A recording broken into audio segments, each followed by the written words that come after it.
Bonjour les amis, aujourd'hui on se retrouve pour une toute nouvelle vidéo. Aujourd'hui il y a une nouvelle super-héroïne qui va arriver dans ce MCU qui se dessine jusqu'en 2025. Cette super-héroïne, eh bien, elle aura sa propre série sur Disney+, donc les jours qui viennent. Elle s'appelle She-Hulk et on va parcourir son histoire dans les comics, savoir qui elle est, quels sont ses pouvoirs, quels seront les projets dans lesquels on verra par la suite dans le MCU. C'est parti pour Tout savoir Marvel numéro 13 je crois. C'est parti.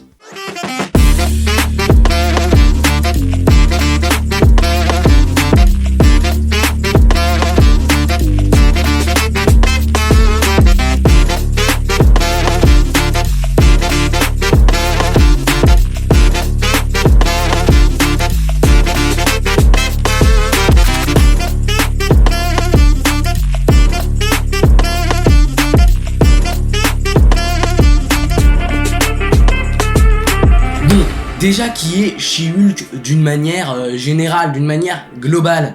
Eh bien, c'est une super-héroïne de l'univers Marvel.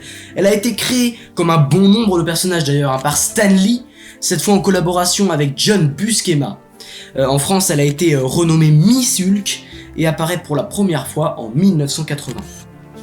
Voilà. Donc là, vous savez, ses origines. Maintenant, son histoire personnelle. On va voir un peu tous les faits mémorables de sa vie. Déjà, son vrai nom est Jennifer Walters. Elle est avocate à Los Angeles et elle a un cousin. Ce cousin, eh bien, c'est le célèbre Bruce Banner, alias Hulk. Un jour, elle est gravement blessée par un certain Nicholas Trask qui lui a tiré dessus. Cette dernière perd beaucoup de sang et a besoin d'une transfusion sanguine. Bruce, qui passait en ville, lui donne son propre sang car il est compatible. Ce qui la sauve, mais qui malheureusement lui transmet sa maladie, entre guillemets. C'est, en gros, Bruce, eh ben, il est Hulk. Et il transmet, entre guillemets, ce gène à Jennifer. Bref, quand elle s'énerve, eh bien, elle devient une version féminine de Hulk, enragée. Mais à la différence de Bruce, elle arrive rapidement à un équilibre mental et à retrouver toute son intelligence lorsqu'elle devient She-Hulk.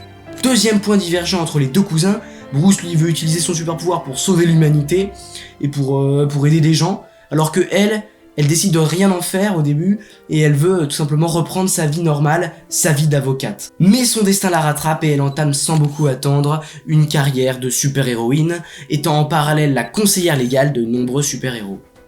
Elle rentrera dans les Avengers, convaincue par la guêpe, et remplacera brièvement la chose au sein des 4 Fantastiques, ce qui en fait une des seules super-héroïnes à avoir rejoint le groupe original.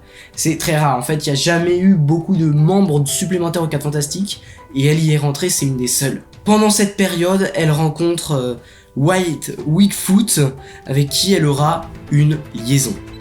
Coincée brièvement sous son apparence de She-Hulk, elle aura aussi une courte idylle avec Luke Cage.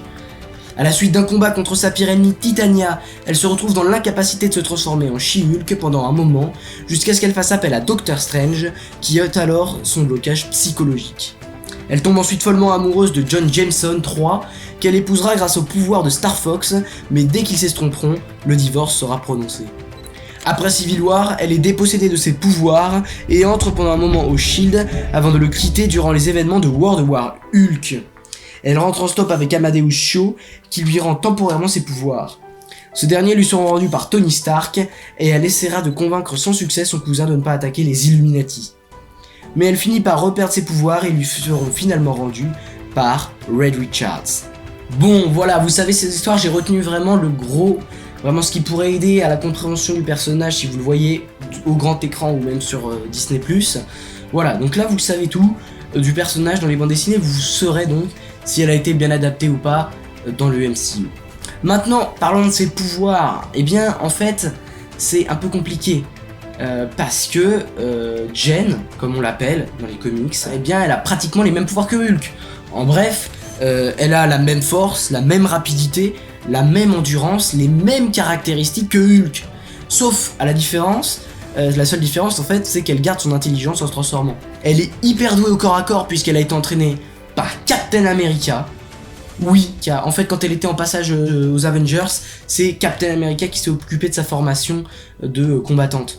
Donc elle a les armes, et après, par la suite, elle a été aussi entraînée par Gamora, rien que ça. Également, elle a pu s'entraîner sur le matériel de la chose quand elle était chez les 4 Fantastiques, ce qui a nettement amélioré sa puissance, puisqu'elle a pu porter jusqu'à près de 75 tonnes. Alors oui, c'est beaucoup. Mais normalement, Hulk est censé aussi faire peut-être mieux, je sais plus. Enfin, ça se vaut en tout cas. Passons maintenant dans le MCU. Ça, c'est ce qui est le plus intéressant dans ces vidéos. Où est-ce qu'on va la voir par la suite dans le MCU? Et bien d'abord, dans sa série, Disney+, et bien à partir du 17 août 2022, elle s'appellera She-Hulk Avocate. Kevin Feige a parlé de la série en la présentant comme une comédie juridique de 30 minutes. Chaque épisode durera donc 30 minutes, et l'intrigue devrait se dérouler avant les événements d'Avengers Endgame. Car dans le premier trailer, Prof Hulk, il a le bras en bonne santé. Il ne l'a pas abîmé, défoncé, détruit, inexistant, mort, décédé, sans âme, sans vie. Parce que oui, dans Avengers Endgame, il se détruit le bras en claquant des doigts. De plus, dans ce même trailer, on voit une machine Stark Industries, ce qui rend logique le fait que la série se déroule avant la mort de ce personnage. Il s'agit de l'avant-dernier projet de la phase 4 du MCU avant Black Panther 2 Wakanda Forever. Tatiana Maslany interprétera She-Hulk, on connaît la présence de Mark Ruffalo en Hulk, de Tim Roth en Abomination, de Benedict Wong en Wong, de Charlie Cox qui revient en Daredevil, et enfin de Jamila Jamil, alias Titania, la grande méchante de la série. Qui d'ailleurs dans les comics fait partie de Secret Wars, le Titania est inscrit dans les événements de Secret Wars Avengers qui arrivent en 2025. J'ai pas lu le comics, mais je me suis renseigné, je sais qu'elle en a fait partie, donc ça peut être intéressant. Donc ce qu'on voulait dire c'est après cela, quand est-ce qu'elle pourrait revenir? Eh bien, premièrement, moi je pense qu'elle pourrait très bien revenir dans la série Daredevil Born Again, qui sort donc en 2024, je crois, plutôt fin 2024, ou début 2024. Enfin bref, Daredevil Born Again, en gros, ce sera Daredevil qui aura sa propre série solo. Et sachant que Daredevil de Charlie Cox est dans la série She-Hulk, donc c'est normal si elle est aussi dans la série Daredevil. Voilà, parce que les deux sont avocats, les deux sont liés, voilà, donc ça m'étonnerait pas qu'elle soit dans le projet. Ensuite, pourquoi pas dans le projet Thunderbolts? Je sais pas pourquoi, me demandez pas pourquoi, c'est qu'une intuition, selon moi, elle pourrait très bien être dans le projet Thunderbolts.